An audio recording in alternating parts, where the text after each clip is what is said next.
చూద్దాం. ఏలయనగా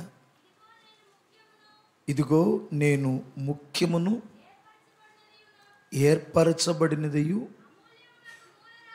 అమూల్యమగు మూలరాతిని సియోనులో స్థాపించి ఉన్నాను. ఆయన యందు విశ్వాసముంచిన వాడు ఏ మాత్రము సిగ్గుపడడు అను మాట లేఖనమందు రాయబడి ఉన్నది. విశ్వసించుచున్న మీకు ఆయన అమూల్యమైన వాడు. విశ్వసింపని వానికైతే ఇల్లు కట్టువాడు ఏ రాతిని నిషేధించిరో అదే మూలకు తలరాయి ఆయను, మరియు అది అడ్డురాయు అడ్డు బండయు ఆయను. చాలు, బిగ్గరగా స్తోత్రం చెప్పండి. ప్రియులారా, మీకు వాక్యం మీ అందరికీ తెలుసు, మీకు తెలియని వాక్యం కాదు. ప్రశాంతంగా 2 మాటలు దేవుని వాక్యములో నుంచి మనసు ఇక్కడే పెట్టి, ఒరే ఇప్పుడు పంచ మాకు రా, నీకు దండం పెడతాం. అడేవుడు ఇప్పుడు ఇచ్చాడని ఇప్పుడే పంచు, అరే పంచకూడదురా, హల్లెలూయా తర్వాత పంచవచ్చులేరా బాబు. ఒకసారి హల్లెలూయా చెబుతారా? అసలుకే మన మైండ్ ఒక దగ్గర ఉండదు, కదులుతున్న సముద్రం లాంటిది. ఎంత వద్దనుకున్నా కదులుతానే ఉంటుంది కదా మైండ్. ఆలోచనలు వస్తూనే ఉంటాయి, తలంపులు వస్తూనే ఉంటాయి. ఇటు పాడుగాను ఎంత కంట్రోల్ చేద్దామన్నా ఉండవు, అవునా కాదా? ఒకడు కంట్రోల్ చేద్దాం అనుకొని ఛీ నా వల్ల కావట్లేదు, ఇది కంట్రోల్ చేయటం, నా భక్తి చేయటం నా వల్ల కాదు, నాకు చెడ్డ తలంపులు వస్తున్నాయి. హల్లెలూయా. ఏం పేస్ తగ్గించావు అబ్బాయి, బాగోదు అట్లా. స్పీకర్లు పోతే ఏం డౌట్ వచ్చిందా? హల్లెలూయా పోవులే. బిగ్గరగా స్తోత్రం చెబుదాం. డైలీ అదే పనిలో ఉన్నాను అబ్బాయి, నాకు అర్థమైపోయింది. వెంటనే పెట్టడం చేత కాదు కానీ అర్థమైంది. ఒకసారి హల్లెలూయా చదువుదామా? దయచేసి గమనించాలి, ఈ తలంపులు వస్తున్నాయి, నా వల్ల కాదు, నా తలంపులు మారిన తర్వాత యేసుప్రభువుని నమ్ముకుందాంలే అనుకుంటాడు ఒక్కొక్కడు. నువ్వు చచ్చిపోయేంత వరకు తలంపులు మారవు, అవునా? పెద్దవాళ్ళని ఎవరైనా అడగండి, 70-80 సంవత్సరాలు ఉన్నటువంటి వాళ్ళని. ఈ మధ్య నేను ఒక పెద్ద ఆయన్ని అడిగా, ఏమండి మీకు 77-78 సంవత్సరాలు వచ్చినాయి కదా, దగ్గర 80కి వచ్చారు, మీకేం పాడు తలంపులు రావట్లేదా ఏంటి? మేము అక్కడ దాకా వచ్చిన దాకేమన్నా జాగ్రత్తగా ఉండాలేమో అనుకుని అడిగా. లేదయ్యా, ఈ వయసులో కూడా వస్తాయి అన్నాడు. నిజమేనా?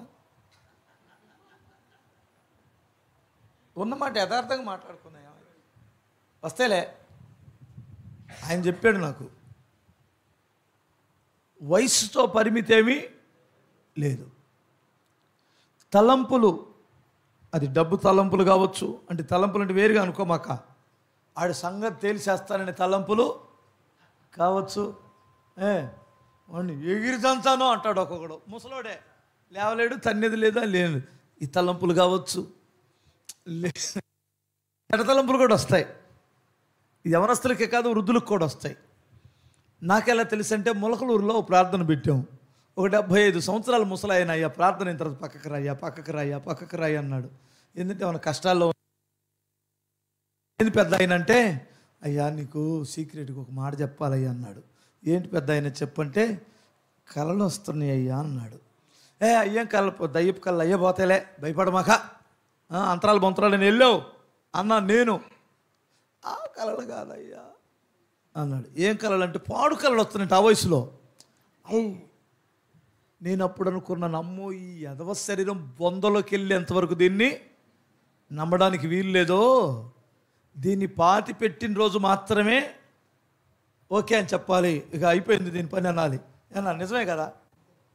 దీన్ని పాతి పెట్టిన రోజు ఓకే స్తోత్రం, ఈ రోజు అయిపోయింది దాని పని అనుకోవటమే తప్ప నమ్మకూడదు. అయితే ఇప్పుడు ఏం చేయాలి మీరు గమనించాలి. మన తల మీద నుండి కాకులు, గద్దలు, పక్షులు వెళ్ళకుండా ఎవడైనా కాపాడతాడా? ఆపగలడా? చెప్పాలి.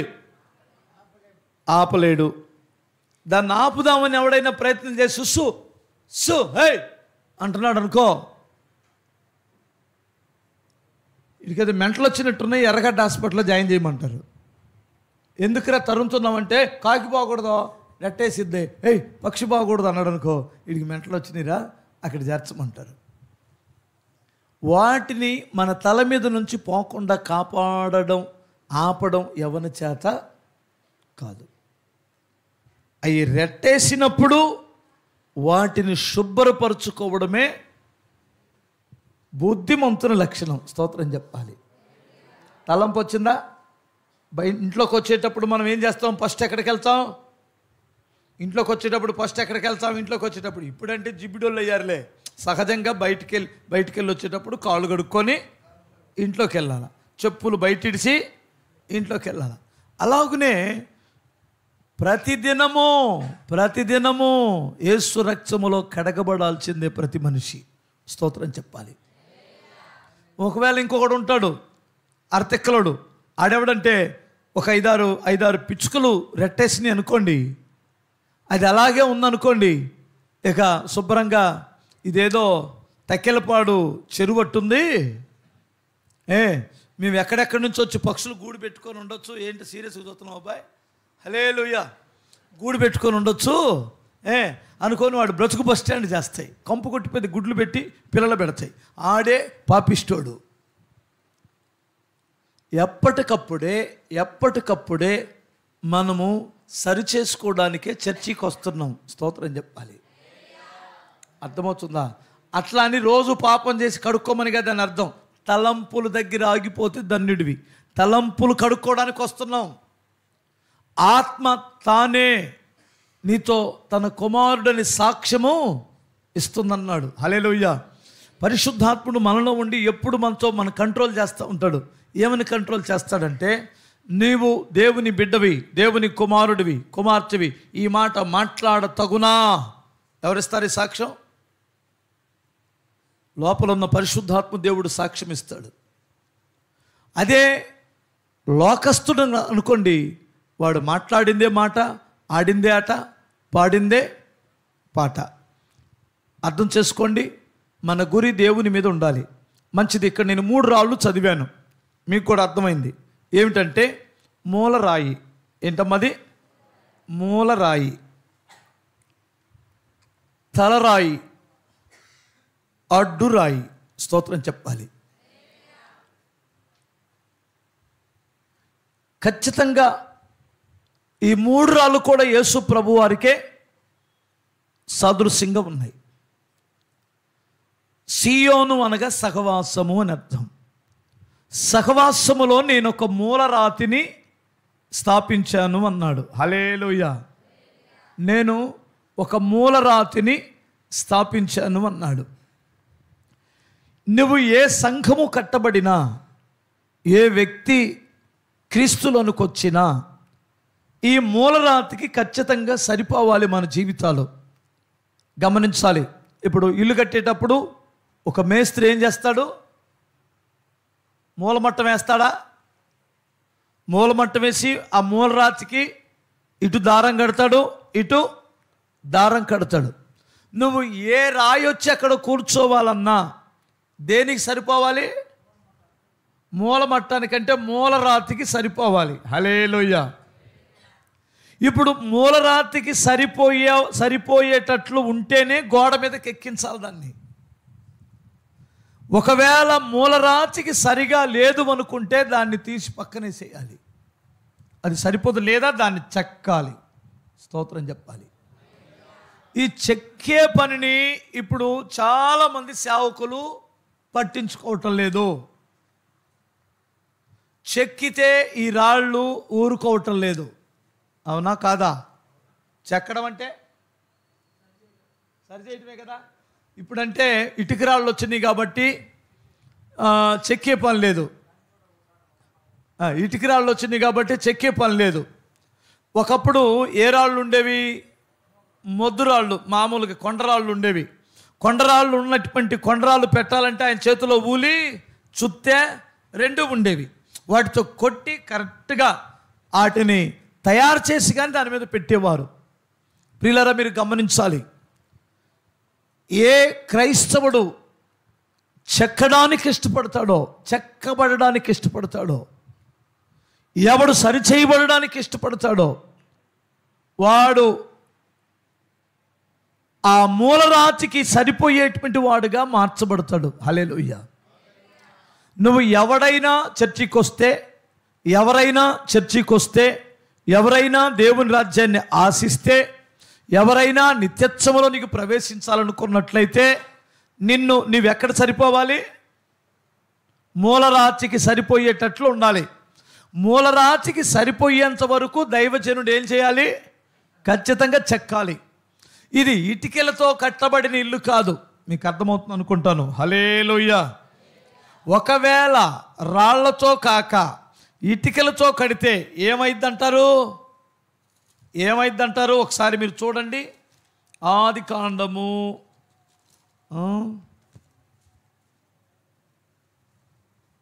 హల్లెలూయా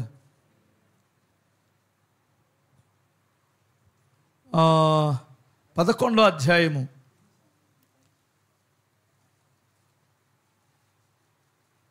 ఎక్కడంటాడు? 3వ వచనం చూడండి ఒకసారి. మరియు మనం ఇటికలు చేసి ఆ రెండని ఒకరితో ఒకడు మాట్లాడుకొని రాళ్లకు ప్రతిగా ఇటికలను, అడుసులకు ప్రతిగా మట్టి కీలును వారి కుండెను. రాళ్లకు ప్రతిగా దేని చేశాడు? రాళ్లకు ప్రతిగా ఇటుకలు ఎప్పుడైతే పెట్టాడో దేవుడు అక్కడికి దిగొచ్చి చూశాడు. అసలు ఆ పని ఏంటి, సంగతి ఏంటని. అది ఏమైందంటారు? తారుమారైపోయింది. స్తోత్రం చెప్పాలి. మీరు గమనించండి, ఈరోజు సేవలో చాలామంది రాళ్లకు ప్రతిగా మట్టి బుద్ధి, మట్టి ఇటుకలు, మట్టి బుద్ధి, మట్టి ఆలోచనలు, ఆచలంపులతో వారిష్టం వచ్చినట్లు గోడ కడితే అది కూల్చబడుతుంది. ఖచ్చితంగా రాళ్ళు అయ్యి ఉండాలి. ఆ రాతిని చెక్కబడాలి అంటాడు. హల్లెలూయా. ఇక్కడ ఇంకొక భయంకరమైన మాట ఏమిటంటే, మనం ఒక గోపురము కట్టి పేరు సంపాదించుకుందాము రండి అన్నాడు. రాళ్ళు పెట్టవలసినటువంటి వాడు ఇటుకలు పెట్టడమే తప్పు. ఉద్దేశం మరీ తప్పు. వారికి ఉన్న ఉద్దేశం మరీ ఘోరమైన తప్పు. దీనితో తారుమారైపోయిందట ఆ సంఘం, లేదా వారి కట్టడ పాడైపోయినట్లు మనం బైబిల్లో చూస్తాం. ఈరోజు మీరు, నేను, మనందరం కడుతున్నటువంటి సంఘం ఉందే, నువ్వు ఏ కులముల నుంచి వచ్చినా, ఏ పరిస్థితుల నుంచి వచ్చినా, నువ్వు చదువుకున్నా చదువుకోలేకపోయినా, ఉన్నతమైన డబ్బున్న కుటుంబమైనా పేద కుటుంబమైనా, నువ్వు ఏ స్థితిలో ఉన్నా, నువ్వు ఉద్యోగం చేసినా కూలి పని చేసుకున్నా, నీవు దేవుని మందిరానికి వస్తే నువ్వు దేనికి సరిపోవాలి అంటే క్రీస్తుకు నువ్వు సరిపోయినటువంటి వాడిగా బ్రతకాలి. అదే సంఘం అవుతుంది. అదే సిగ్గుపడినటువంటి కట్టడ అవుతుంది. హల్లెలూయా. దీని మీద నువ్వు ఆనుకోవాలి, దీని మీద నువ్వు ఆధారపడాలి. ఇది మూలరాయి, పునాది రాయి అంటాడు. అర్థమవుతుందా? నువ్వు ఒకవేళ ఉద్యోగస్తుడు అయితే, ఉద్యోగస్తుడికి ఉన్నటువంటి ఏదైనా లోపం ఉంటే దైవజనుడు అనే మేస్త్రి ఏం చేయాలి? దశంభాగాలు ఇచ్చినా చెక్కాల్సిందనా? మీటింగ్లకు డబ్బులు ఇస్తే? హల్లెలూయా. ఒకవేళ మీటింగులకు ఇప్పుడు 1 లక్ష రూపాయల మీటింగులు డబ్బులు ఖర్చు అయింది అనుకోండి, నువ్వు పాస్టర్ గారు నువ్వు ఎప్పుడైనా మీటింగ్ పెట్టో ఆ మీటింగ్ డబ్బులు నాయే అన్నాడు అనుకో, అడిగి 2 భార్యలు ఉన్నారనుకో, ఏం చేయాలి? చెక్కాలా చెక్కొద్దా? చెక్కితే 1,00,000 పోతే? హల్లెలూయా. మీరు గమనించండి, ఈ వయసు వాళ్ళందరూ కొంచెం కఠినంగానే మాట్లాడతారు కదా. మీరు కూడా మీరు మారలేదు కదా, నేను స్తోత్రం చెప్పాలి. ఈ మధ్యకాలంలో మీరు చూస్తే ఆశీర్వాదం మీద ఆశీర్వాదం దించేస్తున్నారు. నువ్వు ఆశీర్వాదం ఇవ్వద్దని నేను చెప్పటం లేదు. ఆశీర్వాదం అనేటువంటిది ఎలా వస్తుందో ఒకసారి మీరు ఆలోచించారా? జాబు అర్హత కలిగిన వాడికి వస్తుందా, అర్హత లేని వాడికి వస్తుందా?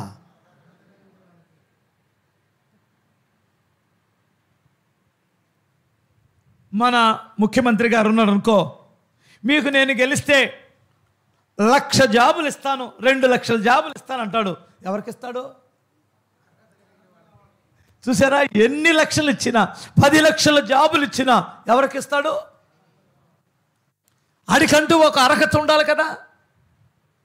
అంతేగాని అర్హత అంటే ఏంటి? టక్ చేసి తైగట్టి ఒక బ్యాగ్ పట్టుకొని, సార్ ఉద్యోగస్తులాగలేనా, నేను ఉద్యోగస్తులాగలేనా, ఇచ్చేస్తావా? ఇచ్చేస్తాడా? హల్లెలూయా చెప్పరేంటమ్మా? అల్లే కదా నేను చెప్పమందే. ఇప్పుడు నేను కలెక్టర్ గారు లాగే ఉన్నానని డ్రెస్ వేసుకున్నాను అనుకో, ఎస్పీ గారు లాగే ఉన్నానని కాకి డ్రెస్ కుట్టుకొని శుభ్రంగా టోపీ పెట్టుకొని వచ్చాడు, ఎస్పీ అయిపోతాడా? లేదు. మీ ఇళ్లలో పిల్లలు ఇప్పుడు మనం కాలేజీకి పంపిస్తున్నాం కదా, ఆడ లెక్చరర్ గారు వచ్చి లేదా ప్రిన్సిపాల్ వచ్చి మీరంతా కలెక్టర్లు అవుదురుగాక, మీరంతా డాక్టర్లు అవుదురుగాక, మీరంతా ఇంజనీర్లు అవుదురుగాక అన్నాడు అనుకో, అయిపోతారా? చెప్పరేంటయా? వీళ్ళంతా యా యా అని అరవండి మీరు కూడా. అయిపోతున్నాం ఉద్యోగాలు వచ్చేస్తున్నాయని పిచ్చి మాటలు మాట్లాడకండి. దానికి తగినటువంటి పాఠము లేనప్పుడు, దానికి తగినటువంటి వర్తమానము లేనప్పుడు సంఘము దేవుని ఎదుట నిలబడటం అతి కష్టం అవుతుంది, లేదా దేవుని దీవెని పొందడానికి కూడా కష్టమవుతుంది. చెక్కబడాలి. హల్లెలూయా. ఇంతకు నేను రావడం మీకు ఇష్టమైన ఎక్కడికే? చేతులు ఎత్తండి. ఈ ముసలాయన పొద్దుగూకులు నన్ను పిలిచి మిమ్మల్ని తిట్టిస్తున్నాడా? హల్లెలూయా. ముసలాయన అంటే ఒప్పుకుంటావా? ఒప్పుకోవట్లేదు. ఏమన్నా నువ్వు కోపం ఏమన్నా వస్తుందా? ముసలాయన అన్నాన్ని, ఏందయ్యా మీ ముసలాళ్ళం ఎందుకు అవుతాం అంటారు, లేనిపోయింది. హల్లెలూయా. మనవరాళ్ళకు కూడా పెళ్ళి అయితే ముసలోళ్ళు కాకపోతే ఇంకేమవుతారు? నాకు అర్థం కాదు. స్తోత్రం చెప్పండి. నేను స్వతంత్రం మీద అంటున్నానులే, నేను ఇలా కఠినంగా మాట్లాడుతానని ఒకవేళ బాధపడుతున్నారేమోనని అంటున్నాను. మీరు మీ పాత్ర శుభ్రంగా కడిగితే అప్పుడు దేవుడు మిమ్మల్ని ఆశీర్వదిస్తాడు. దేవునికి స్తోత్రం చెప్పాలి. మీరు చెక్కబడాలి తప్పనిసరిగా. దైవజనులు మిమ్మల్ని గద్దించినప్పుడు, బుద్ధి చెప్పినప్పుడు జీర్ణించుకోవాలి. తప్పదో. హల్లెలూయా. మీ చేతిలో ఉన్న బట్టలు, మురికి పట్టిన బట్టలు మీరు ఉతకరా? మీ చేతిలో ఉన్నటువంటి పాత్రలను మీరు శుభ్రంగా కడగరా? మీరు కడగరా? తోమరా? మీరు తోమకుండానే ఆ యొక్క పాత్రలు కడగకుండానే, శుభ్రంగా సబ్బేసి కడగకుండానే మీరు ఆ పాత్రలు వాడుతున్నారా? వాడాలంటే శుభ్రంగా తోమాలి కదా, కడగాలి కదా. మీ బట్టలు మీరు వేసుకోవాలంటే శుభ్రంగా ఉతకాలి కదా. అలాగనే క్రీస్తులోనికి మీరు వచ్చి నిత్య జీవంలోనికి వెళ్ళాలంటే మీరేం చేయాలి చెప్పండి? మీరు సజీవమైన రాళ్ళై ఉన్నారని బైబిల్ చెబుతుంది. దేవునికి స్తోత్రం. మనమే ఆ రాళ్ళు. మనం చెక్కబడాలి, తప్పనిసరిగా చెక్కబడాలి. చెక్కబడాలంటే మనం అప్పగించుకోవాలి. చెక్కబడాలంటే నువ్వు అప్పగించుకోవాలి. ఎవరికి అప్పగించుకోవాలి? పరిశుద్ధాత్మ దేవునికి అప్పగించుకోవాలి. దైవజనుడికి నీవు అప్పగించుకోవాలి. అప్పుడు ఖచ్చితంగా దీవించబడతావు. హల్లెలూయా. మీకు ఒక మాట చెప్పనా? ఈ రాయి మీద నువ్వు ఎప్పుడైతే కట్టబడతావో, ఆనుకుంటావో గొప్ప దీవెన వస్తుంది. 4 మాటలు మీకు చెబుతాను, వినండి. యాకోబు అని ఒక ఆయన ఉన్నాడు కదా బైబిల్లో, ఇస్సాకు గారి కొడుకు. ఆయన కోటీశ్వరుడు కొడుకు, సామాన్యమైనటువంటి వాడు కాదు. ఎందుకు అంటే అబ్రహాము గారు ధనవంతుడని బైబిల్ చెబుతుంది. అబ్రహాము కంటే ఎక్కువ సంపాదించిన వాడు ఇంకా ఇస్సాకు. 3వ తరం వచ్చేసరికి ఎంత ఆస్తులు వస్తాయో చూడండి. ఎందుకంటే ఆ ఇంట్లో త్రాగుబోతులు లేరు, పొలాలు ఇళ్ల స్థలాలు అమ్మేవాడు ఎవడో లేడు. భక్తి కలిగిన కుటుంబం. తరం వెంబడి తరం వచ్చేసరికి ఆస్తులు పెరగడమే కానీ తరగడమేమీ లేదు. వారికి నష్టమే లేదు. ఎందుకంటే ఇస్సాకు పంటేస్తే 100 అంతలు వస్తుందట. ఆయన ఎక్కడ బావి దొబ్బితే అక్కడ జలగల ఊటలే వస్తాయట. ఎక్కడ అడుగు పెడితే అక్కడ ఆశీర్వాదమే. అంతకంటే మించిన వాడు యాకోబు అన్న నిరూపించాడు. ఎందుకంటే వాళ్ళ మామగారు శకునం చూసి చెప్పాడు, నాయనా నువ్వు మా ఇంటికి వచ్చిన దగ్గర నుండి నువ్వు అడుగుపెట్టిన ప్రతి స్థలము కూడా ఆశీర్వదించబడుతుంది, నేను శకునం చూసి తెలుసుకున్నాను అన్నాడు. అంటే నిజంగా ఈ దేవుణ్ణి ఎప్పుడైతే నమ్ముకున్నారో ఈ అడుగుపెట్టిన ప్రతి స్థలం ఆశీర్వాదకరంగానే మారిపోతుంది. స్తోత్రం చెప్పాలి. అంటే ఇంత గొప్ప దీవెనలో ఉన్నటువంటి కుటుంబాలని చెప్పడానికి ఈ విషయం చెబుతున్నాను. ఇలాంటి పరిస్థితుల్లో యాకోబు అనేటువంటి ఆయన కాస్తంత ఆయన తప్పటడుగేశాడు. అంటే వంకర మార్గంలో ప్రయాణం చేశాడు. ఎలా అంటే ఆధ్యాత్మికమైన వైరాగ్యం అయితే ఉంది కానీ దానిని కరెక్ట్ అయిన వేలో కరెక్ట్ అయిన పద్ధతిలో పొందే తెలివి మాత్రం అదే అతి తెలివితేటలో ఉపయోగించాడు అతడు. ఎలా ఉపయోగించాడు? ఎగ్జాంపుల్, వాళ్ళ అన్నయ్య ఆకలి కొని అల్లాడిపోతున్నప్పుడు సొంత తమ్ముడే కదా అని కొంచెం కూర పెట్టమన్నాడు. పెట్టాలా పెట్టొద్దా? భక్తుడు పెట్టాలా పెట్టొద్దా? క్రియలు లేని భక్తుడు. స్తోత్రం చెప్పాలి. చూసారా మీరు? అసలు నిజంగా చెప్పాలంటే వాడేమో ఆ పెద్దోడేమో జ్యేష్ఠత్వాన్ని వ్యాపారం చేశాడు, ఇతనేమో డబ్బులిచ్చి కొనుక్కోవచ్చు అని ప్లాన్ చేశాడు.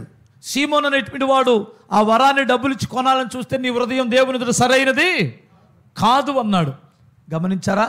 ఇప్పుడు చాలామంది ఈ రోజుల్లో కూడా అభిషేకము 10,000 రూపాయలు ఇస్తే అభిషేకం ఇచ్చి ఆ వరాలు కూడా ఇస్తున్నారట. మొన్నటిదాకా కరోనాకు ముందు ఇవన్నీ కొనసాగినాయి. దేవుని వల్ల పోయి దరిద్రం వదిలింది. ఈ మధ్య మళ్ళీ చిన్నగా లేస్తున్నాయి అక్కడక్కడ. స్తోత్రం చెప్పగలరా? డబ్బులు ఇస్తే అభిషేకమా? డబ్బులిచ్చి కోరిచ్చి జ్యేష్ఠత్వమా? ఆకాశమందున దేవుడు చూస్తూ ఊరుకుంటాడా? ఎలా ఎరగదీయాలో అలా ఎరగదీసేస్తాడు దేవుడు. ఆడమ్మాడు, ఈ అయ్యగారు కొన్నాడు. ఇద్దరికి నెమ్మది ఉందా? అమ్మినోడికి నెమ్మది లేదు, కొన్నోడికి లేదు. అది అయిపోయిన తర్వాత ఎప్పుడైతే అభిషేకం ఆ జ్యేష్ఠత్వాన్ని కొన్నాడో ఎంత పెద్ద మారు మనసు వచ్చిందంటే మనోడికి, అప్పటి నుండే వేషాలు మారడం మొదలుపెట్టాడు. అప్పటి నుండే వేషాలు మారినాయి, అబద్ధాలు కూడా స్టార్ట్ అయిపోయినాయి. భక్తుడు కదా, వాళ్ళ నాన్న దగ్గరికి వెళ్ళి మోకరించి ఆశీర్వదించు నాయన అన్నాడు. అవి ఆగరా, నీకు కొంచెం ఎంట్రుకలు ఉండాలి కదా, ఒంటి నిండా రోమాలు ఉండాలి కదా. తవిరి చూస్తే మేకబొచ్చు, మేక శర్మం కప్పుకొని వెళ్ళాడట. వేషాలు ఏం మార్చాడండి కుర్రోడు. నిజంగా అభిషేకించబడిన వాడైతే, నిజముగా మారు మనసు పొందినటువంటి వాడైతే ఇలాంటి వేషాలు వేస్తాడు ఎవడైనా? ఆయన అంటాడు, అక్కడికి ఆ ముసలాడు కళ్ళు కనపడవు కానీ మామూలు ఆయన కదా ఆయన. రే మాట చూడబోతేనేమో నువ్వు యాకోబులాగా ఉన్నావు, నిన్ను చూస్తేనేమో తబిరి చూస్తేనేమో నువ్వు ఏసేవే కానీ నాకేదో డౌట్ వస్తుందే అన్నాడు. నేనే అంటే కవల పిల్లలు కదా, కుడి ఎడంగా ఉండొచ్చు. స్తోత్రం చెప్పాలి. వాయిస్ కూడా కుడి ఎడంగానే ఉంటుంది. కవల పిల్లలకి ముఖాలు ఒకటిగానే ఉంటాయి, ఇంచుమించు వాయిస్ కూడా అలా ఉండొచ్చు. అందుకని ఇస్సాకును మోసం చేశాడు మనోడు. మోసం చేసి ఆశీర్వాదం పొందాను అని సంకల తడుతున్న కాలంలోని టైంలోనే వాళ్ళన్న గొడ్లో కూడా తీసుకొని బయలుదేరాడని ఎవడో వచ్చి చెప్పాడు. నేను నరికేస్తాడంట మొక్కలు కానీ. భయస్థుడు సాధు వాళ్ళ అమ్మ దగ్గరికి వచ్చి చెప్పాడు, అమ్మా అన్నయ్య నన్ను చంపేస్తాను అంటున్నాడంటే, నాయన నిజమేరా, వాడు వేటగాడు, వాడు మామూలుడు కాదు, వాడు దుర్మార్గుడు నాయన. అయితే ఒక పని చేయరా, ఇక్కడి నుంచి పారిపో. ఎక్కడికి పారిపోవాలమ్మా నాకు తెలియట్లేదు, సిరియాకి వెళ్ళు. సిరియాలో ఎవరున్నారమ్మా? మామయ్య వాళ్ళు ఉన్నారు, వెళ్ళరా అని చెప్పింది. మరి ఎవరు నన్ను పంపించు, నాకు భయం, ఇంత అరణ్యంలో నేను వెళ్ళడం నాకు భయం. అంటే ఒరే ఇద్దరు నడిచి వెళ్తుంటే అర్థమవుతుందా, ఈ గుట్టు బయటకు వస్తుంది, లేదంటే మీరు ఇద్దరు వెళ్తున్నారనే సంగతి వాడు తెలిసిందంటే ఇద్దరినే నరికేస్తాడు. అందుకని నువ్వు ఒక్కడం అనుకో, ఏ చెట్టు చాటునో కొట్టు చాటునో దాక్కొని వెళ్ళొచ్చురా, ఒక్కడవే వెళ్ళని 4 రొట్టెలు కట్టి మంచినీళ్ళు ఇచ్చి ఆయన భుజాన్ని ఇచ్చి పంపించేసింది. మొత్తం మీద కన్నెలుతురి కాడ బాగానే వెళ్ళాడు. కానీ అర్ధరాత్రి అయ్యేసరికి, చీకటి పడేసరికే యూదా అరణ్యములో ఒక దగ్గర తలదాచుకోవాల్సి వచ్చింది. చీకటి పడింది. ఇప్పటికీ బేతేలు అనే ప్రాంతం ఎడారిగానే ఉంది. అర్థమవుతుందా? ఆడ కేవలం కొన్ని ఇళ్ళు మాత్రమే ఉంటాయి. మేము వెళ్ళినప్పుడు చూసాం ఆ ప్రాంతాన్ని. ఇప్పుడే అది అరణ్యములాగా ఉందంటే ఆ రోజుల్లో సింహాలు ఉన్నాయి, పులులు ఉన్నాయి, ఎలుగుబంట్లు ఉన్నాయి, పాములు ఉన్నాయి. ఎందుకంటే యోధా అరణ్యంలో సింహాలు ఉన్నాయా లేవా? ఇవన్నీ ఉన్నాయి కదా. అక్కడికి వెళ్ళేసరికి మనిషికి భయం పట్టుకుంది. ఏం చేయాలో అర్థం కావట్లా. ఆ అరుపులు వినిపిస్తున్నాయి. ఎంతటి వాడైనా కొన్ని సందర్భాలలో ఒంటరి వాడవుతాడు. నీ చుట్టూ 100 మంది ఉన్నా, నీ బంధువులున్నా, రక్త సంబంధులున్నా కొన్ని బాధలు నువ్వు మాత్రమే అనుభవించాలి. మీకు అర్థం? నీ ప్రాణానికి నా ప్రాణం అంటారా? కిడ్నీలో రాయి నొప్పి వచ్చిందనుకో, కాసేపు మీ ఆవిడికి ట్రాన్స్ఫర్ చేస్తావా నొప్పి? ఏంటి అలా చూస్తున్నారు? అమ్మాయి, మన ఇద్దరం భాగస్వాములం కదా, ఏక శరీరం కదా, కాసేపు నువ్వు 2 గంటల నుంచి నొప్పి వస్తుంది, ఒక అరగంట తీసుకో అమ్మాయి అని ఇస్తావా? ఎవడికొస్తే హల్లెలూయా స్తోత్రం చెప్పాలి ఒకసారి. ఇప్పుడు తనకు చాలామంది ఉన్నారు, పనివారు ఉన్నారు, జీతగాళ్ళు ఉన్నారు. ఇంతమంది ఉండి ఒంటరైపోయాడే. గమనించాలి. కొన్నిసార్లు నువ్వు ఒక్కడవే ఎదుర్కోవాలని పరిస్థితులు వస్తాయి. కొన్నిసార్లు నీ ఒక్కదానివే ఎదుర్కోవాల్సి వస్తుంది కొన్ని సమస్యలని. నీ చుట్టూ 100 మంది ఉన్నా ఎవడికి చెప్పుకోలేవు, చెయ్యలేవు, తప్పించుకోలేవు. నువ్వు మాత్రమే భరించాలి. ఈ టైంలో అతనికి ఏం చేయాలో అర్థం కాక అక్కడికి వచ్చి ఆ భయాల మధ్యలో, ఆ రంకెల మధ్యలో, ఆ మృగాల అరుపుల మధ్యలో అతనికి ఒక తలక సరిపోయే రాయి ఒకటి దొరికిందట. ఆ రాయి మీద ఆనుకొని నిద్రపోయాడు. ప్రశాంతంగా నిద్రపట్టింది. పొద్దున్నే లేచి ఒక మాట అన్నాడు, ఈ స్థలము ఎంతో భయంకరము, ఇది దేవుని మందిరమే కానీ వేరొకటి కాదు. దేవుని మందిరములో ఒక రాయి ఉంది. ఆ రాయి తన తలగడుగా చేసుకున్నాడు. అది తన తలకు సరిపోయిన రాయి. ఈ రాయి దొరికిన స్థలం పేరు ఏమన్నాడు? ఈ రాయి దొరికిన స్థలం పేరు ఏమన్నాడు? దేవుని. మీరు ఆదికాండం 28వ అధ్యాయం 16వ వాక్యమును తర్వాత చదవండి, స్తోత్రం చెప్పాలి. ఇది దేవుని మందిరమే కానీ వేరొకటి కాదు అన్నాడు. అంటే ఇప్పుడు దేవుని మందిరం అంటే అక్కడ మన చర్చి ఉందా? కట్టడలు ఏమైనా ఉన్నాయా? మరి ఎందుకు ఆ పేరు పెట్టాడు? అక్కడ గొప్ప మార్పు. ఎప్పుడైతే ఆ మందిరం స్థలంలోనికి వెళ్ళి అక్కడ ఆధారం చేసుకోవాల్సిన ఆయన్ని ఆధారం చేసుకున్నాడు అతడు. చాలామంది ఇక్కడికి వస్తారు చర్చీలకి, ఎవరినో ఆధారం చేసుకుంటారు అంతే. మీకు అర్థమవుతుంది అనుకుంటాను, స్తోత్రం చెప్పాలి. ఎవరినో ఆధారం చేసుకుంటారు. నువ్వు ఆధారం చేసుకోవాల్సింది క్రీస్తు ప్రభువునైతే, ఆయన మీద నువ్వు ఆనుకున్నట్లయితే అక్కడ 4 మహిమగల కార్యాలు అతను గ్రహించాడు. 1, ఎప్పుడైతే ఆ స్థలములో ప్రభువు మీద, ఆ వాక్యం, ఆ బండ మీద, ఆ రాతి మీద ఆనుకున్నాడో అతనికి ప్రశాంతమైన నిద్ర వచ్చింది. అంటే తనకు ప్రశాంతత దొరికిన స్థలం అది. స్తోత్రం చెప్పు. ప్రశాంతత దొరికే స్థలం ఏంటి తెలుసా? దేవుని మందిరములకు వచ్చి ప్రభువు మీద నువ్వు ఆధారపడితే అక్కడ నీకు ప్రశాంతత దొరుకుద్ది.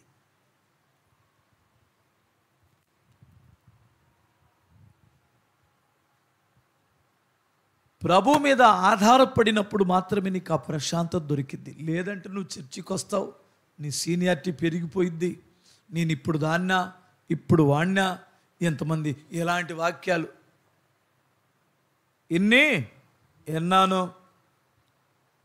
మీరు వచ్చేటప్పుడే కొన్ని మార్కులు వేసే పుస్తకాలు తీసుకొని వస్తారు. నాకు తెలుసు ఆ విషయం, స్తోత్రం చెప్పాలి. తెలుసు కదా, మార్కులు వేస్తారు కదా. మరి ముఖ్యంగా పాస్టర్ గారుల మధ్యలో చదవటం ఇంకా కష్టం. వాళ్ళు వాక్యం తీసుకునే దానికంటే మార్కులు వేయడంలో చాలా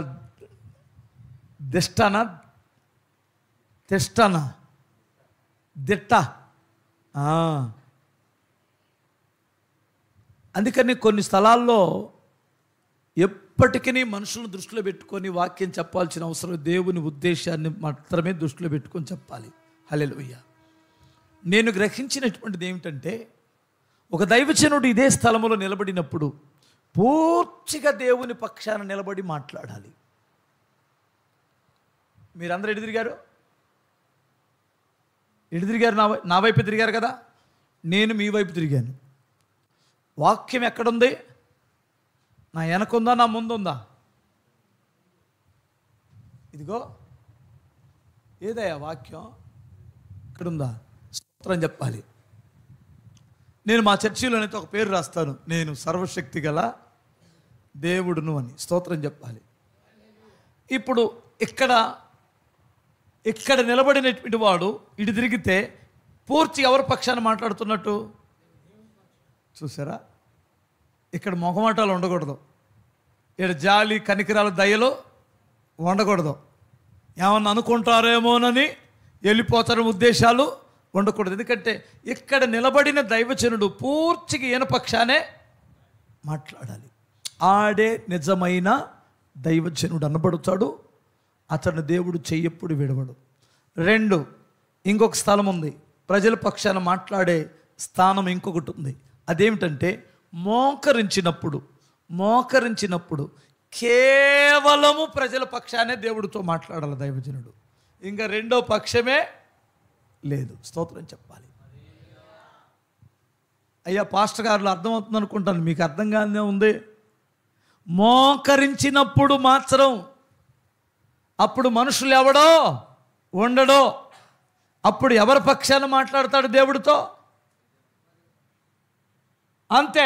అడు పాపైనా ప్రభువాను వాడిని క్షమించాల్సిందే. వాడు శిక్ష హరకుడైనా దయచేసి శిక్ష నుండి తప్పించాల్సిందే. అతడే దైవజనుడు అంటే స్తోత్రం చెప్పాలి. దైవజనుడు అనేవాడు క్యారెక్టర్ అది అట్లా ఉంటుంది నాకు తెలిసినంతవరకు. అందుకనే మీకు బాధ కలిగిన నేను అయ్యే చెబుతా. స్తోత్రం చెప్పాలి. హల్లెలూయా. ఇప్పుడు ఇక్కడ దేవుని మీద ఎప్పుడైతే ఆధారపడ్డాడో తనకు ప్రశాంతత వచ్చిందని సాక్ష్యం ఇచ్చాడు. ప్రశాంతత నీకు ఎక్కడ వస్తుందంటే దేవుని మందిరంలో వస్తుంది.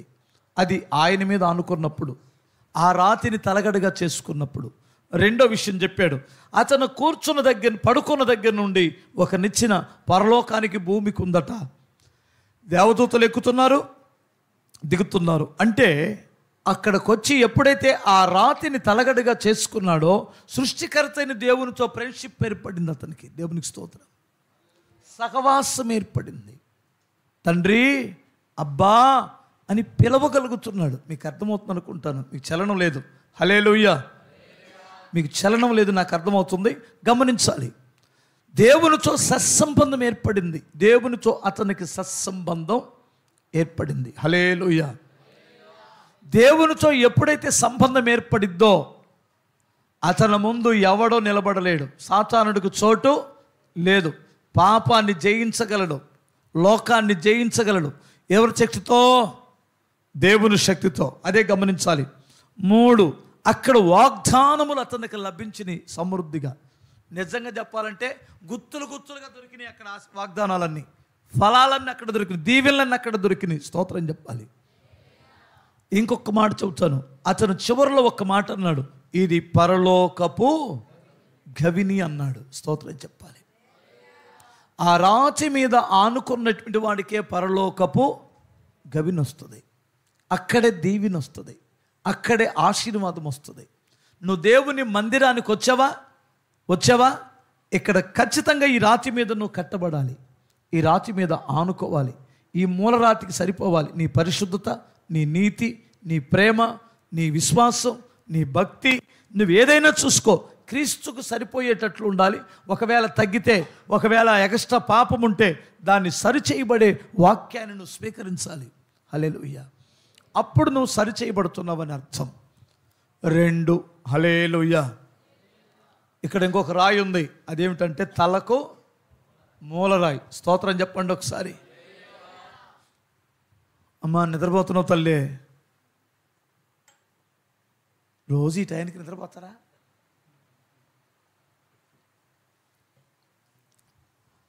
పొలం వెళ్తారా? పొలం వెళ్తున్నారమ్మా. పాప మిమ్మల్ని ఏమన్నాం, పాస్టర్ గారు నిద్రపోతే మాత్రం ఈసారి ఒకసారి చూసా, 2 సార్లు చూసా, ఈసారి నిద్రపోతే వాళ్ళ పేరు చెబుతా. మొహమాటం ఏం లేదు, స్తోత్రం చెప్పాలి. పాస్టర్ గారు నిద్రపోతే అసలు నేను క్షమించను, ఏమన్నా అనుకోండి మీరంటే నాకేం భయం లేదు, స్తోత్రం చెప్పాలి. వీళ్ళని ఎందుకని వదిలేస్తానంటే పాపం వాళ్ళు ఏమన్నారు, పొద్దున్నే పొలం వెళ్తానన్నారు, ఎండలో ఎండారు, అలసిపోతారు, పొద్దున్న వెళ్ళాలి. మాకేం రోగం రేపు పొద్దున్న 10 గంటలకు లేచిన అడుగుడు లేడు. ఇట్లాంటి నిద్ర కాని పోతే ఈసారి వాళ్ళ పేరు చెబుతా. ఓకే, ఆ వెనకున్నటువంటి వాళ్ళు కనపడట్లేదు కానీ వీళ్ళు కనపడుతున్నారు, స్తోత్రం చెప్పాలి. హల్లెలూయా. స్తోత్రం చెప్పగలరా? పెద్దోళ్ళే కానీ అయినా చెబుతా, పేరు చెబుతా, స్తోత్రం చెప్పాలి. హల్లెలూయా. వాళ్ళకి భయపెట్టడానికి చెప్పాను, ఇంక నిద్రపోరు, ఏమనుకోదు. 2 చేతులు చెప్పగలరా? తలకు, ఇది తలరాయి, స్తోత్రం చెప్పాలి. మూలరాయి మీద, పునాదిలో ఉన్న రాతి మీద మనం ఆనుకుంటాం. ఇదే రాయి మూలక తలరాయి, తల మీద ఉండే రాయి, స్తోత్రం చెప్పాలి. ఇది కింద అదే రాయి, పైన అదే రాయి. దీనికి అర్థం ఒక చిన్న విషయం చెబుతాను మీకు. అసలు తలరాయి అనే పేరు ఎందుకు వచ్చింది? తలరాయి అనే పేరు ఎందుకు వచ్చింది? ఈ తలరాయి ఎలాంటిదంటే, సొలొమోను మందిరం కట్టేటప్పుడు వాళ్ళ నాన్నగారు కొంత ఆస్తిని సొలొమోనుకి ఇచ్చాడు. నాయనా 2 లక్షల మనుగుల బంగారం నేను సంపాదించా. 2 లక్షల మనుగుల బంగారం. ఒక మనుగు వచ్చి 10 కేజీల లెక్క, మీరు లెక్కేసుకోండి. 10 కోట్ల మనుగుల ఎండిని సంపాదించాను. 10 కోట్ల మనుగుల ఎండి. ఎన్ని వాగినర్, ఎన్ని గూడుసులు మీరు ఆలోచించండి.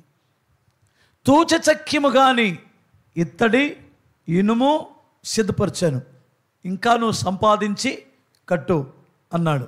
అది సంపాదించిన తర్వాత విస్తారమైనటువంటి రాళ్ళు, ఆయా దేశాల్లో దొరికే రాళ్ళు తీసుకొచ్చారు, తెప్పగట్టి అర్థమవుతున్న సముద్రం మీద నుంచి తెచ్చారు. ఆ రాళ్ళు, మ్రానులు ఆయా దేశాల్లో దొరికే శ్రేష్టమైన రాళ్ళని తెచ్చాడు మందిరం కట్టడానికి. ఎప్పుడైతే ఆ రాళ్ళు అక్కడ దిగినాయో, వాటన్నిటినీ ఈ దేవాలయం కట్టే స్థలాన్ని తీసుకొని వచ్చి ఏటికాటికే పేర్చారు. 4 అడుగులు వెడల్పు, 8 అడుగులు ఎత్తు, 4 అడుగులు వెడల్పు, 6 అడుగులు ఎత్తు, ఇలా ఉంటాయి పెద్ద పెద్ద రాళ్ళు. ఇప్పుడు కూడా ఉన్నాయిగా. ఆ రాళ్ళన్నీ పేర్చారు. పేర్చిన తర్వాత దానికి ఒక మంత్రి గారు ఉంటారుగా, ఈయన రాజు అంటే దేవాదాయ శాఖ మంత్రి ఉంటాడుగా, దేవాదాయ శాఖ మంత్రి గారికి అప్పచెబితే ఆయన ఒక ఇంజనీర్ గారిని పెట్టుకున్నాడు. ఆ ఇంజనీర్ గారు మంచి దేవుని ఆత్మ కలిగినటువంటి వ్యక్తి. అతను ఒక మేస్త్రిని పెట్టుకుంటాడు పని వాళ్ళని పెట్టుకోవడానికి. వీళ్ళందరూ కలిసి దేనికి దానికి పుస్తకంలో రాశారు, ఈ రాళ్ళు ఇన్ని, ఈ సైజు రాళ్ళు ఇన్ని, ఈ సైజు రాళ్ళు ఇన్ని అని చెబితే ఒకే ఒక ఏకైక రాయి ఒకటి వచ్చింది. దాని పేరు కూడా రాశారు. కానీ కింద స్థాయి ఉన్నటువంటి వాడికి, రాజుకు తెలుసు ఆ రాయి విలువ, మంత్రికి తెలుసు, ఇంజనీర్కి తెలుసు, మేస్త్రికి తెలుసు, దాంట్లో ఉన్న అనుభవం ఉన్నటువంటి వాడికి తెలుసు. ఒకడు బుర్ర తక్కువ వెధవ ఒకడు వచ్చాడు పనికి, రాళ్ళు ఎత్తడానికి. ఆడ రాళ్ళు చదివేటప్పుడు అక్కడ ఒక ముక్కు ముఖం లేని రాయి ఒకడు కనపడింది ఆడికి. దాన్ని ఏం చేశాడంటే, ఈ రాయి ఏంటని ఒక తన్ను తన్నాడు దాన్ని. ఇది పొద్దుగుకులు అడ్డం వస్తుందని తంతే అది పనికిరాని రాయి అనుకున్నారు. చుట్టుపక్కల చూసినప్పుడు కేద్రోని వాగులో పడిపోయింది. అది దొలుకుంటుంది. దాని సంగతే మర్చిపోయారు. సంవత్సరాలు పట్టింది, మందిరం పూర్తయిపోయింది. అంటే దాని అర్థం ఆ ముందు ఆ 2 స్తంభాలకు ముందు పైన గోపురం ఇలా వచ్చిందట. స్తోత్రం చెప్పాలి. ఆ గోపురం కట్టేది ఇప్పుడంటే మనం కింద మూస కట్టేసి అదే సెంటరింగ్ పెట్టేసి ఆ సెంటరింగ్ మీద గుండ్రంగా రావడానికి ఏదో మూస కట్టేసి స్లాబ్ వేసేస్తాం. అప్పుడు అలా కాదు. ఈ మూస కట్టిన తర్వాత ఈ మట్టితో కింద చెక్కలేసి పైన మట్టి గోపురం కట్టిన తర్వాత దాని మీద ఏం చేస్తాడంటే ఈ రాళ్ళన్నీ అమర్చుకుంటూ వస్తాడు. అప్పుడు సిమెంట్ లేదు. గమనించాడా? మీరు ఎప్పుడైనా బ్రిటిష్ వారు కట్టినటువంటి బ్రిడ్జీలు చూసారా? ఆర్చీ ఉంటుంది కదా, ఆర్చీ లాగా ఉంటుంది కదా, ఇక్కడ నుంచి ఏం ఆధారం ఉండదు, ఇలా రాళ్ళు పేర్చుకుంటూ వస్తాడు. ఆ మధ్యలో ఒక రాయి ఉంటుంది. ఆ రాయిని పైన బెగ్గొట్టేస్తారు. అప్పుడు దాని మీద ఎన్ని టన్నులు లారీ వెళ్ళినా ఆ బ్రిడ్జి నిలబడిద్ది. వీటన్నిటికీ బలం రావాలి, ఈ బ్రిడ్జి నిలబడాలి అంటే పైన ఏముండాలి? ఆ వంకర రాయి ఉండాలి, ఆ ముక్కు మొహలేని రాయే వేయాలి. దీన్ని ఇలాగూ పేర్చుకుంటూ వచ్చిన తర్వాత ఆ పైన ఆ తల మీద గోపురం మీద ఒక ముక్కు మొహం లేని రాయి ఒకటి ఉంది. దాన్ని కొట్టాలి అక్కడ. స్తోత్రం చెప్పాలి. ఇప్పుడు ఇది బిగగొడితే కానీ, ఈ రాతిని బిగగొడితే కానీ ఈ మూస తీస్తే ఆ గోపురం నిలబడిద్ది. ఒకవేళ ఈ రాయి కానీ బిగొట్టకపోతే ఈ మూస తీసిన మరుక్షణమే గోపురం ఏమైంది? కూలిపోయింది. ఇప్పుడు ఈ రాయి దొరకటల్లా. మీకు అర్థమవుతుందా? ఆ ఒక్క రాయే లేదు. హల్లెలూయా. రుస్తుం రాళ్ళన్నీ ఉన్నాయి. ఎన్ని రాళ్ళు ఉన్నా అది లేకపోతే ఇది సున్నానే కదా. అదేమో అది పైన ఉండాలి, అన్నిటికంటే పైన. హల్లెలూయా. ఏడోసాట అభివృద్ధాంలే, ఎక్కడోసాట ఇరికిద్దామంటే కుదరదు. అది ఉండవలసిన స్థానంలోనే ఉండాలి. ఈ పనికి మాలినోడు, దాన్ని ఇలువ తెలియనోడు ఎవడెవడికో ఏ రాయికో ఇలువిచ్చాడు, కానీ ఈ రాయిని ఏం చేశాడు? తృణీకరించారు. చాలా సంఘాల్లో ఇదే జరుగుతుంది ఇప్పుడు. నీకు అర్థమవుతుందా? ఒక రోజున పొట్టు లేచిపోయినట్టు లేచిపోయే ప్రమాదం ఉంది. హల్లెలూయా. సంఘం వైపు చూసినప్పుడు నీ సంఘం నిలబడాలి అంటే తల మీద, సంఘపు పైన, గోపురం మీద క్రీస్తు మాత్రమే కనిపించాలా. స్తోత్రం చెప్పాలి ఒకసారి.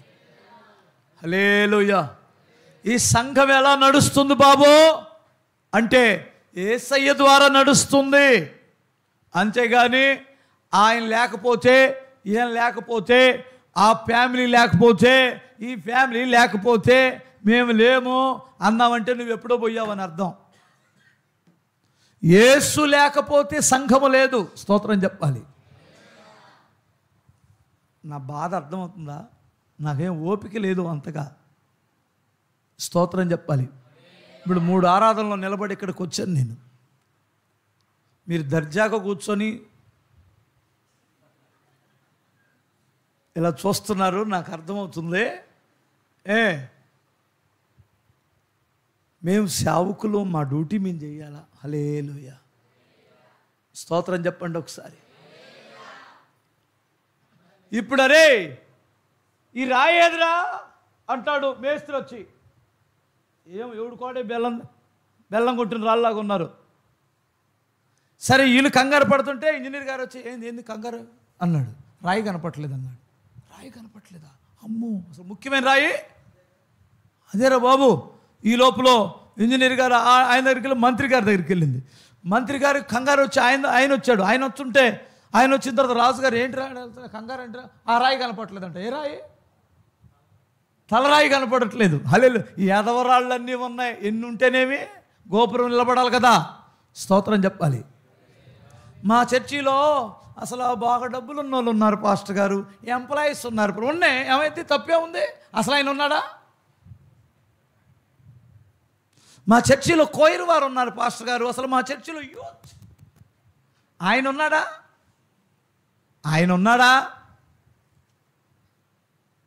నీ చర్చిలో ఎవరుంటే ఏమి? ఆయన ఉన్నాడా? ఆయన్ని కెద్రోను వాగులోకి నెట్టేశారా? ఎప్పుడో పడదోశారా? ఆలోచిద్దాం, ఎవరికి వాళ్ళే ప్రశ్నించుకుందాం. అసలు మన ఇంట్లోనన్నా ఆయన ఉన్నాడా? మన కుటుంబం నిలబడాలంటే మన ఇంట్లో ఎవరు ఉండాలి? హల్లెలూయా. చివరికి ఈ పనికి మాలినాడు ఏడ కూర్చున్నాడో ఆడొచ్చి, ఏంది రాజుగారు కూడా వచ్చాడో అని వచ్చాడు. వాడు, ఏం లేదురా, ఒక రాయి కనపడట్లేదంట. అరే ఏ రాయి అది అన్నాడు. ఏ రాయి అంటే, అదేదో రాయి, ఆ పైన కొట్టే రాయి అంట. ఎలా ఉంటుంది ఏంటి అని అడిగాడు. అప్పుడు చెప్పారు, ఇలా ఇలా ఇలా ఉంటుందిరా, దానికి ముక్కు ముఖం ఏమి ఉండదు, చూడ్డానికి అంత సొగసైనది కాదు, దానికి స్వరూపమైనను సొగసైనను స్వరూపమైనను ఇట్లాగా అందంగా 4 పలకలుగా పాలిష్ చేసి లేదురది, ముక్కు మొహం లేని రాయి ఒకటి ఉంటుంది. హల్లెలూయా. ఓ అదే, అప్పుడెప్పుడో పనికి రాదని నెట్టేశానుగా, తోసేసాను అన్నాడు. పనికి మాలినోడా, నువ్వు తీసివేసిన రాయే తలకు మూలరాయిరా, అక్కడ అది బిగించాలరా బాబని అప్పుడు వెళ్ళి ఆ రాతిని ఊరేగింపుతో తీసుకొచ్చి పైన పెట్టారట. అప్పుడు నిలబడింది మందిరపు గోపురం. ఒకసారి హల్లెలూయా చెప్పగలరా? అప్పుడు నిలబడింది. నేను చేస్తున్న పనికైనా నువ్వు చేస్తున్న పనికైనా తల మీద ఆయనే కనిపించాలా, ఆయన్నే మనం ఊరేగించాలా. స్తోత్రం చెప్పాలి. ఆయన్నే తల మీద పెట్టుకొని ఊరేగించాలా. నీకు కలిగినటువంటి టాలెంట్నో, ఏమండి, కొన్ని చర్చీల్లో కూర్చున్న దగ్గర నుంచి వాళ్ళు లేకపోతే చర్చీ లేదు, ఈయన లేకపోతే చర్చీ లేదు, ఈయనకి దండ వేయాలా, ఆయనకి పోదండలో వెయ్యాలా, ఆయనకి శాలువా కప్పాలి. మరి యేసు ప్రభుకి ఎప్పుడు కడతారో నాకు ఎంతవరకు అర్థం కావట్లేదు. కడుపులో మండి చెబుతున్నా, సన్మానించడం తప్పు కాదు, అర్థమవుతుందండి. అసలు గణపరిచి ఆయన లేకపోతే మేము లేవనే మాట నీ నోట్లోంచి క్రీస్తు ప్రభు తప్ప ఆ స్థానం మరొకటికే రాకూడదు. వస్తే కూలిపోయింది, అది నిలబడదు. ఆ గోపురం అదే తలకు మూలరాయి. హల్లెలూయా. ఇంకొక రాయి ఏదో ఉందే, అడ్డురాయి. స్తోత్రం చెప్పాలి. ఈ అడ్డురాయి గురించి యేసుప్రభు వారు ఏం చెప్పారో తెలుసండి? ఒకసారి చదవరా? హల్లెలూయా. మత్తయి సువార్త 21:43 ఒక మాట ఉందండి. అమ్మా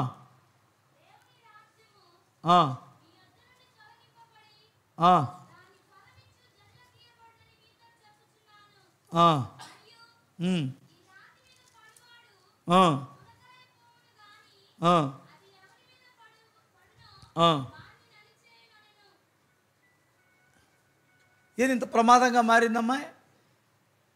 హల్లెలూయా. ఇప్పుడు దాకా మనం మోసే రాయి, మన తల మీద మనకి నీడనిచ్చే రాయి, ఇప్పుడు ఇదేంటి? ఇప్పుడు ఏమైంది? ఈ రాయి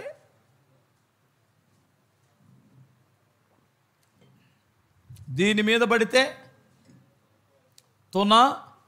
తునకలైపోతాడు. ఇది ఎవడి మీదైనా పడితే నలిచివేసేసి. బాబు, ఇది ఎంత భయంకరమైన మాట మీకు తెలుసా? దేవునితో చేతులు ఆడకూడదు. జీవము కలిగిన దేవుని చేతుల పడుట బహు భయంకరం అంటాడు. ఈ సంఘము బండ మీద కట్టబడింది.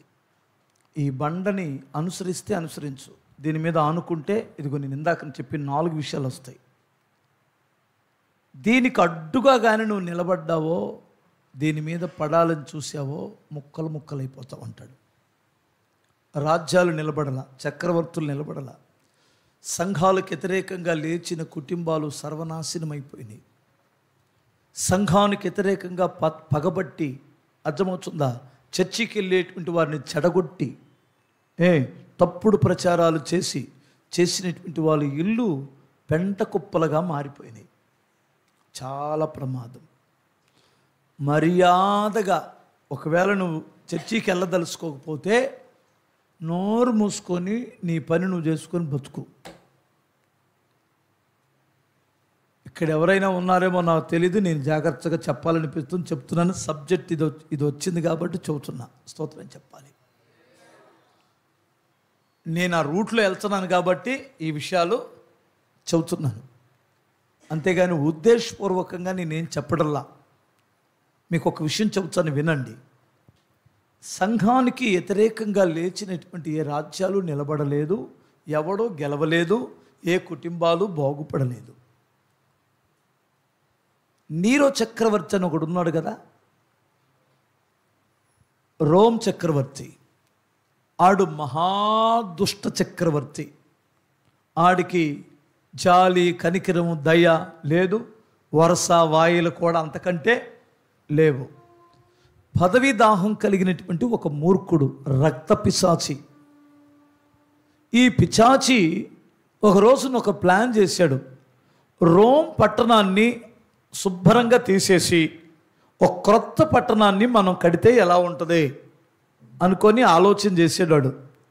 కానీ ఇప్పుడు రోమ్ పట్టణం పాత పట్టణాన్ని తీసివేయడానికి ప్రజలు ఒప్పుకునేటట్లు లేరు. దీనికి ఒకే ఒక్క ఆలోచన, నిర్ణయం ఏమిటంటే దీన్ని తగలబెట్టేసేయాలి. అయ్యో తగలబడిపోయిందని ఒక సానుభూతి వచ్చిన తర్వాత అప్పుడు రాజకీయాన్ని ఉపయోగించి పట్టణాన్ని కట్టిస్తే ఇతనికి పేరు వస్తుంది. కానీ తగలబెట్టిస్తే జనం రివర్స్ అయిపోతారు. ఏం చేయాలి? ఆడేం చేశాడంటే, ఎటు ఈ క్రైస్తవులు ఉన్నారు కదా, ఈ భూమి మీద నేను బ్రతికుండగానే క్రైస్తవ్యాన్ని అణిచివేయాలి లేదా తుడిచివేయాలి. అణిచివేసే ఆలోచన ఇప్పుడుది. అప్పుడేం ఆలోచన? తుడిచివేయాలి. క్రైస్తవ్యం భూమి మీద ఉండకూడదు. ఓకే, అదే నా గురి. ఇప్పుడు ఒక్క దెబ్బకి 2 పిట్టలు. ఒకటి క్రైస్తవ్యం భూమి మీద పోయిద్ది, 2 రోమ్ పట్టణం కట్టబడిద్ది. ఈ 2 ఒక్క దెబ్బకి 2 పిట్టలు లేచిపోతే అనే ఆలోచనతో వాడు ఏం చేశాడంటే, ఈ రోమ్ పట్టణాన్ని తగలబెట్టేసి క్రైస్తవుల మీద వేస్తే ఈ నింద మనం చంపాల్సిన అవసరం లేదు. రోమ్ పట్టణాన్ని ప్రేమిస్తున్న ప్రజలు, దీని మీద బ్రతుకుతున్నటువంటి వారు, వీళ్ళే వారి మీద వ్యతిరేకంగా లేచి చంపేస్తారు వాళ్ళని.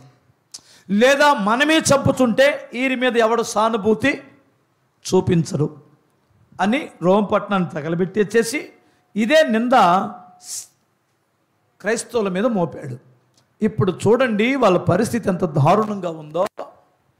ఇక ఎక్కడ పడితే అక్కడ నరికి చంపడం కానీ, తగలబెట్టి చంపేయటం కానీ, సింహాలకు వేయడం కానీ, నానా విధాలుగా చిత్రవద చేస్తుంటే జాలి పడేవాడే లేడు. ఎందుకంటే దేశానికి కీడు క్రైస్తవులు, వీరు ఒక ఉగ్రవాదులతో సమానం, మన పట్టణాన్ని తగలబెట్టారని ద్వేషం వచ్చింది. దొరికిన వాళ్ళని దొరికినట్టే చంపేశారు. ఇక క్రైస్తవులు లేరు, అయిపోయారు, అంతరించిపోయారనే నిర్ణయానికి వచ్చేసాడు నీరో. ఆ టైంలో తన అవస్థాన కాలంలో తన ఒక యుద్ధానికి వెళ్తే ఆ యుద్ధములో తన గుండెల్లో ఒక బాణం దిగిందట. అంటే చచ్చిపోబోతున్నాడు. అప్పుడు తన దగ్గర ఉన్నటువంటి ఒక పనివాడిని, ఒక మంత్రిని పిలిచి ఒక మాట అడిగాడు. ఏమడిగాడంటే, ఒరే, క్రైస్తవులు మనం హింసించినప్పటి నుండి ఇప్పుడు ఏమైనా శేషం మిగిలిందా? ఎంతమంది ఉంటారు ఉంటే అని అడిగాడట. అప్పుడు ఆ వ్యక్తి ఏమన్నాడంటే, సార్, అయ్యా రాజా, నిజం చెప్పమంటారా అబద్ధం చెప్పమంటారా అని అడిగాడు. నిజమే చెప్పరా అన్నాడు. మీరు హింసించడం మొదలుపెట్టిన తర్వాత క్రైస్తవ్యం రెట్టింపైంది అన్నాడట. బ్రతికున్నోళ్ళు చప్పట్లు కొట్టేవాళ్ళే స్తోత్రం చెప్పాలి. 2 చేతులు చెప్పగలరా? బ్రతికుంటే చప్పట్లు కొడతారు కదా అంటున్నాను. హల్లెలూయా. రెట్టింపయ్యారు అన్నాడంట. ఎలా అని ప్రశ్నించాడు వాడు. చస్తూ కూడా. అప్పుడు వాళ్ళు ఏమన్నారంటే, నాయనా, నువ్వు ఎప్పుడైతే హింసించడం మొదలుపెట్టావో క్రైస్తవులు, వారు ప్రపంచమంతా చెదిరిపోయారు. చెదిరిపోయినటువంటి వాళ్ళు ఏం చేస్తారంటే, ఒక అగ్గిని అలా టాపుని పేలి పక్కింటి మీద పడితే ఏమైంది? అది కూడా మండిద్ది. అలాగూ ప్రపంచాన్ని వెలిగిస్తున్నారు వాళ్ళు, వాళ్ళ ప్రేమతో, సువార్తతో అని చెప్పాడట. అప్పుడు వాడి గుండెల్లోంచి ఉబుకుతున్న రక్తాన్ని తీసి ఆకాశం వైపు చూసి, యేసు నీవు గెలిచావు అన్నాడట. ఎవరు గెలిచారు? యేసయ్యకి వ్యతిరేకంగా ఉన్నటువంటి వాడు ఏమయ్యాడు? తుత్తునియోగంగా మారిపోయాడు. గెలిచాడు, ఆయన గెలిచాడు. ఈడేమయ్యాడో? వాడి రాజ్యం ఏమైంది? అసలు రోమ్ పట్టణం ఏమైంది? యేసు గెలుచుకున్నాడు. స్తోత్రం చెప్పాలి. యేసే గెలిచాడు. చూసారా?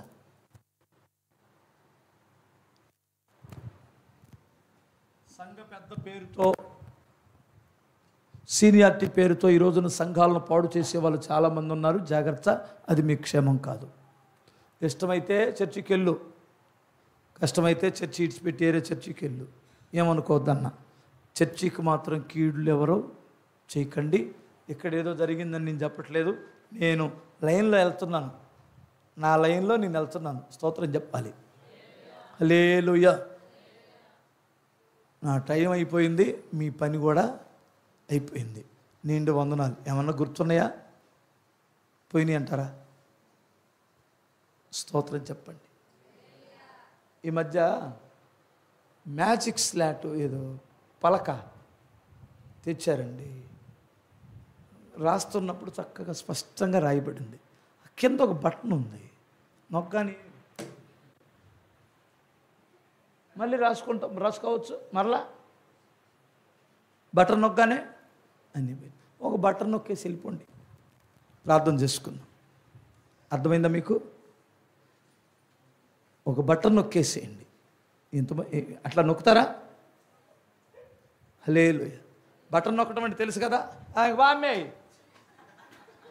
అయిపోయింది, తీసేయి. అలా వెళ్ళకండి. మీ హృదయం అనే పలక మీద వాక్యాన్ని రాసుకుంటే బాగుపడతారు. యేసు రక్తమే జయం. బాగుపడాడు, బాగుపడతాడు, బాగుపడినాడు, బాగుపడ్డాడు. ఓకే, ఈయన ప్రయత్నం అదంతా. స్తోత్రం చెప్పాలి. రెండు చేతులు చెప్పండి ఒకసారి.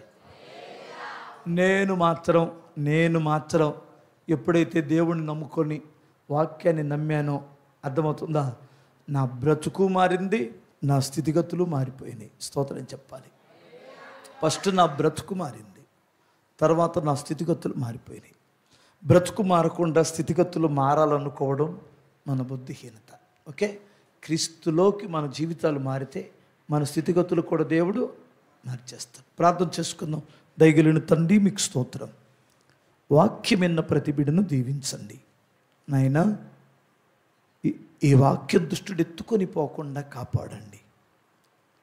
ప్రియమైన తండ్రి, దాసుడు బాలస్వామి గారిని, తల్లి గారిని, వారికిచ్చిన బిడ్డలను, కుటుంబాన్ని దీవించండి.